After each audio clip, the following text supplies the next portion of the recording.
This is just another reason I love having a conversion van. This conversion van is a 2008 and it's an extended high top. As you can see here, I have two rad minis. Still have some headroom up there, have room for the handlebars. You have to maneuver it a little bit to get in and out of the van, but not a big deal. I can carry these anywhere I want to. I can leave them secured inside the van. And I still have my four captain's chairs, plenty of room for cargo. This van is sweet. We're up in the van right now. I am 5'10", and I can almost stand up. There's a little bit of room here. I have to bend my knees a little bit. When we go to the beach, we've got a great place to change clothes. We pull all the blinds.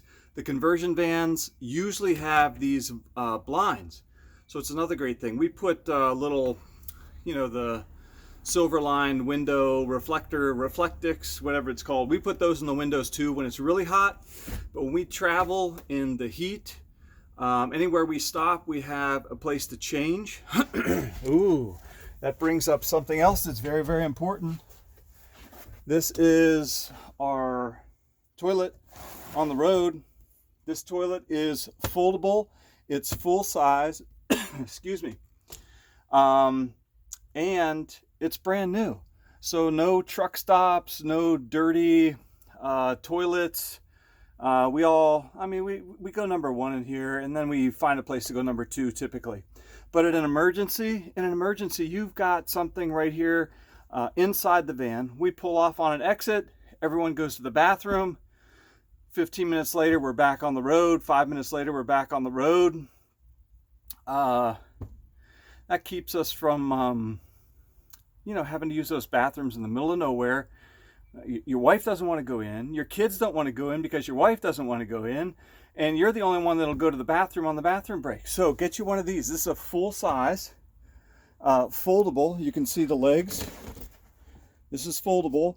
You stick some bags in here. And I have found that some of this hamster type of bedding, pine, cedar, something, it's great. It absorbs the smell.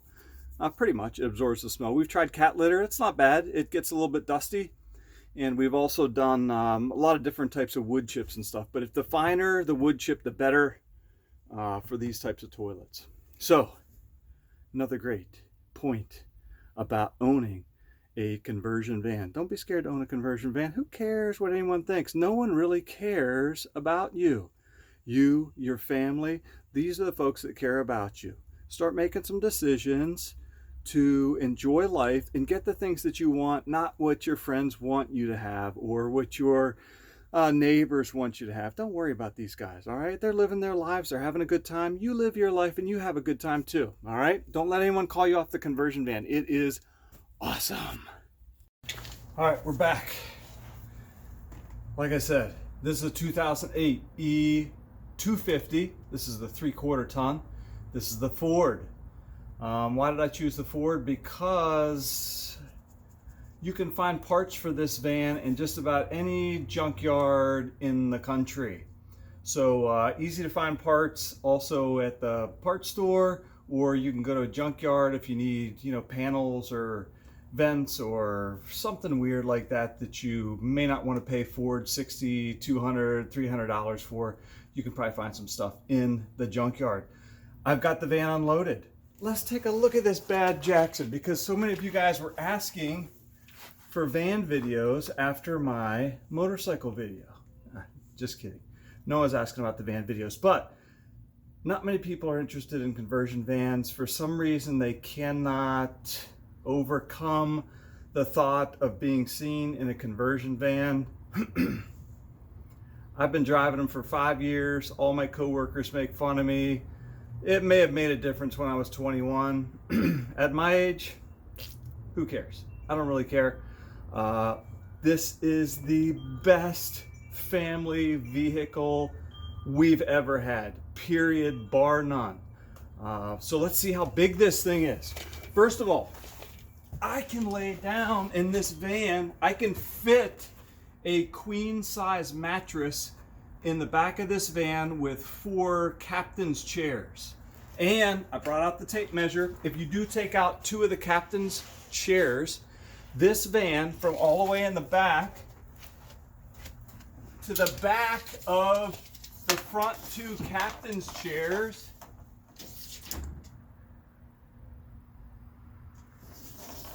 you're looking at about 11 feet.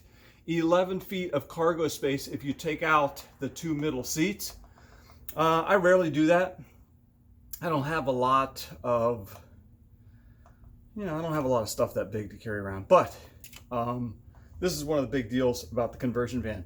The 4 of us have camped in this van several nights on top of the queen that goes behind the 4 captain's chairs. So it's been a blast. Also, one night it got really hot, so we cranked up the van, turned on the carbon monoxide and smoke detectors, and we stayed the night in the van with the air conditioning running.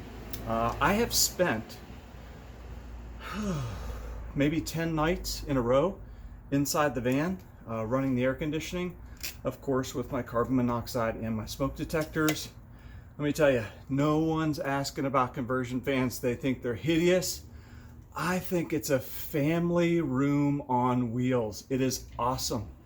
During COVID, we'd go to the grocery store. My wife would go inside, get groceries, and the kids and I would lay down on the bed, playing videos, playing board games, doing whatever we wanted to in the back of the van. Kids were never asking, when are we going home? The kids were never asking, hey, I'm hungry, hey, I'm this, I'm tired, I want to go, whatever. Like, you could do everything in here. We had a great time, and we did it all together as a family. This is the vehicle you want. Here I am in the back seat. Had a problem with my knee a couple of weeks ago. We were on vacation, and we had to drive all the way back from Florida, basically 2 days in the car. And I sat right here with my leg up, seat back. I stayed this way for 2 days while my wife drove us home. Do you think this looks uncomfortable? It is not uncomfortable. This is better than business class. It's better than first class. Okay, yeah, it takes you a longer time to get there, but that's part of the trip. Part of the trip is enjoying your family, making the stops, getting to see stuff that you wouldn't get to see in an airplane. If you can stand it, the road trip is fun. Make it fun. Make the stops. Don't try to do an 18-hour road trip in one day. You'll be fighting the next day with your wife. Your kids won't have enough sleep. Just cut the trip up in 2. Spend the night in a hotel. The kids are excited about the hotel. You get to spend the night on the road. You get to rest up. Maybe you go to the pool. Maybe you get a good bite to eat. Watch a little TV. Everyone gets to hang out in the morning. You finish the trip the next day. If you do something like this, it makes a road trip much more desirable. I know everyone's saying, well, the whole reason I'm doing a trip is to get down there so I can spend 7 full days sitting in the sun. Okay, sitting in the sun? Just spending 7 days sitting in the sun looking at Facebook, Pinterest, YouTube, Instagram.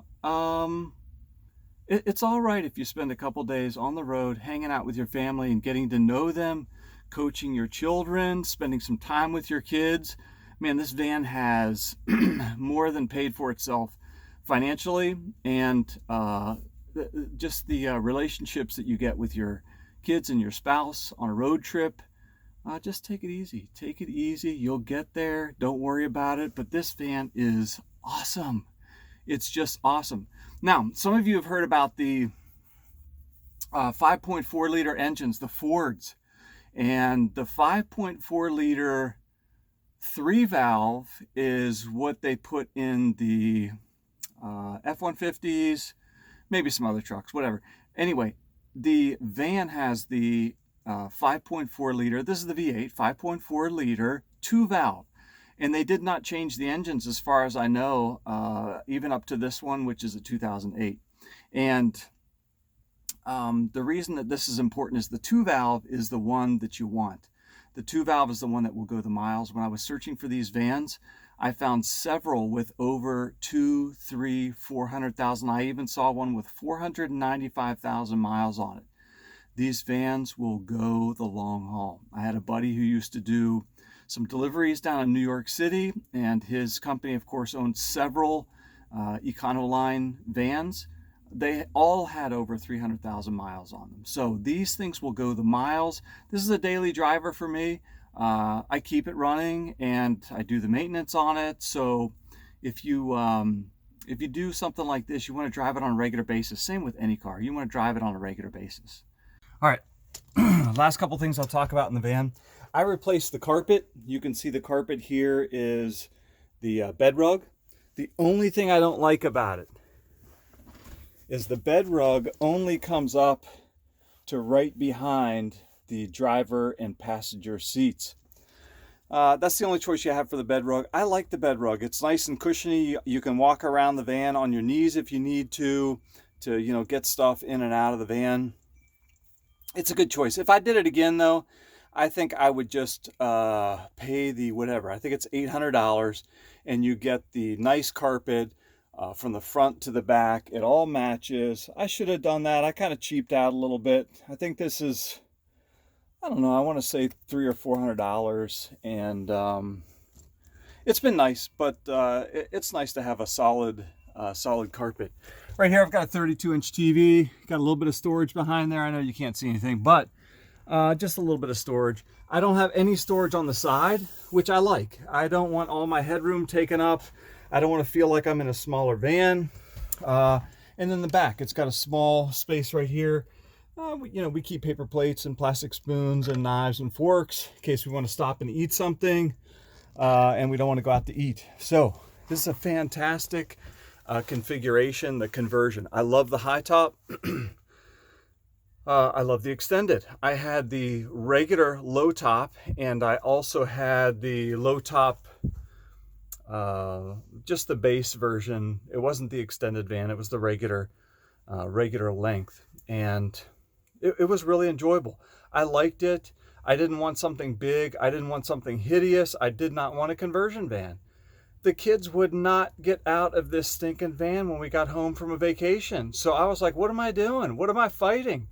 I traded it in. I immediately ran up and started looking for conversion vans, specifically high top conversion van. Something we can stand up, change our clothes, go to the beach, have a great day no matter where we are. We'll pull up to the back of the sand where the water is. We'll open the back doors and we'll take a look at, we'll be sitting inside the van taking a look at the ocean. It's absolutely gorgeous. So if you're thinking about some sort of van like this, ooh, it's a treat. It's a treat. You'll love it. For those of you unaware, this is a comparison between the size of the Honda Odyssey. That's the minivan. I know some of you thought you were driving a large vehicle when you were driving the Odyssey. Compared to the full-size E250, 150, 350, whatever. I mean, this van is big. Absolutely love it. Absolutely love it. I look at vans all the time. I look for deals. I want one of these 4x4 vans that U Joint Off-Road does. The conversion's $30,000. It's a lot of labor, but boy, would I love to have that someday. Anyway, that is that's the van. Just for a size comparison, no, it doesn't fit in the garage. It barely fits in any of the garages that I go to. We did do a little trip out to Chicago. I got into a little bit of trouble because I could not get the van in any of the garages. You know, not a big deal. We found a spot to park on the road, and some people got shot up down the street anyway, so we left immediately. Didn't even spend a single night there. Anyway, that's Chicago, I guess. All right, I've got one more tidbit to share with you, and then I'll cut it. All right, last little thing about the van. This is my setup for the platform that I use to set my queen bed on. And I made this height so it would fit kind of right, the bed will fit right here and not cover too much of the window. I don't want it to be too high on the window, although you can make it as high as you want. It's your van. do what you want with it. So when you do something like this, I decided on a 3-drawer because initially I didn't have this 3rd drawer in. I wanted to have a table where the family can sit and then collapse the table and just have a bed. Didn't really work out. I couldn't get anything to work that I liked that was convenient. No matter how I configured it, there was always a lot of moving around and I didn't like it. You'll see the cutouts on this drawer. The cutout I'm talking about is this piece right there. And the reason I cut that out is because if I'm stuck in the van or if it's raining outside, I can actually pull this through on the inside, and the seat belt will keep this from going all the way through, and it slides right up under the seat belts. If I need to grab something on the inside, that's what I'll do.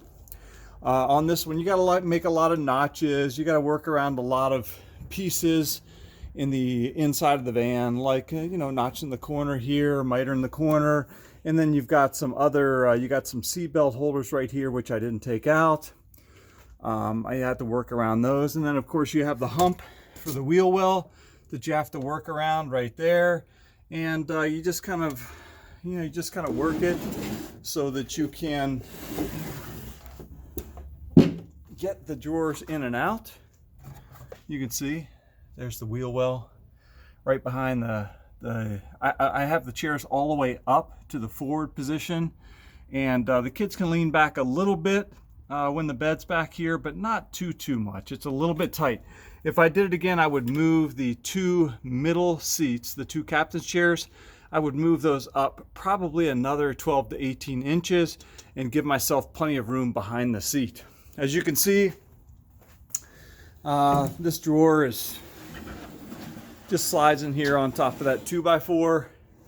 And you may need some guides here. It's kind of janky. I know it's not a great build. There's guys out there that have really nice stuff. This one was suitable for us, and I had most of the wood already. I have this little lock right here, which of course, it doesn't want to lock while I've got the video. Anyway, I straightened the door out. You can see on this side, got a couple runners. I've got my subwoofer, that blue thing right there, powered sub. And this one slides into place, and I use that little lock down there to lock it. Everything's in place. Of course, I don't have the platform on there, so you can see how the drawer setup is, but this is how I typically have the van set up with the platform. Sometimes I have a mattress on there, sometimes I just have the platform on there. I can load stuff on there if I want to. If not, I can pull this stuff out. It's not that big of a deal. It's a little bit of a pain, but it is awesome. I really enjoy the van.